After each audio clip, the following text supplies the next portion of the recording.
আগামী 30শে মার্চ নাগপুর সফরে যাবেন প্রধানমন্ত্রী। মঞ্চ ভাগ করে নেবেন আরএসএস প্রধান মোহন ভাগবতের সঙ্গে। প্রধানমন্ত্রী থাকাকালীন 11 বছরে এই ঘটনা প্রথম। নাগপুরের এক মঞ্চে মোদি ভাগবত। এই ঘটনায় যেমন জল্পনা বেড়েছে তেমন জল্পনা বাড়ছে বাংলার রাজনীতি নিয়েও।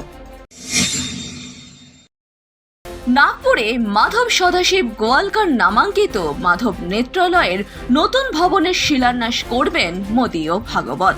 দেশের সাম্প্রতিক ঘটনাগুলি নিয়ে দুই প্রধানের আলোচনা হতে পারে এমনটাই সূত্রের খবর, যেখানে আলোচনার অন্যতম বিষয় হয়ে উঠতে পারে বাংলার রাজনীতি। আরএসএস এর সক্রিয়তায় প্রথমে মহারাষ্ট্র, হরিয়ানা ও দিল্লির বিধানসভা নির্বাচনে পদ্ম ফুটেছে, কিন্তু বাংলায় এখনো পদ্ম ফোটাতে ব্যর্থ গেরুয়া শিবির। 2026-এ রয়েছে বিধানসভা নির্বাচন। সম্প্রতি 10 দিনের বঙ্গ সফর করেছেন আরএসএস প্রধান মোহন ভাগবত। 26-এর মঞ্চের লক্ষ্য ঠিক করে দিয়েছেন সংঘের কর্মীদের, কিন্তু বিজেপি কর্মীদের কৌশল কি হতে পারে তা নিয়ে সম্ভবত আলোচনা হতে পারে মোদি ভাগবতের।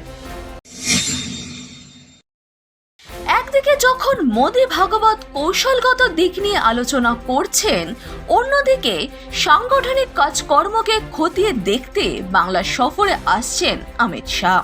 29শে মার্চ রাতে তিনি বঙ্গে আসবেন। 30শে মার্চ সংগঠনের নেতাদের নিয়ে আলাদা আলাদা করে বৈঠক করবেন। তার এই সফরের আগেই রাজ্যের নতুন সভাপতি ঠিক হয়ে যাবে বলেই অনুমান করা হচ্ছে। রাজনৈতিক বিশ্লেষকদের মতে, শাসকের একের পর এক কেলেঙ্কারির ধাক্কায় বাংলায় পরিবর্তন চাইছে সাধারণ মানুষ। রাজ্যে এখন একমাত্র বিরোধী শক্তি বিজেপি। তাই বাংলার নববর্ষ অর্থাৎ এপ্রিলের মাঝামাঝি থেকেই কাজ শুরু করে দিতে পারে বিজেপি।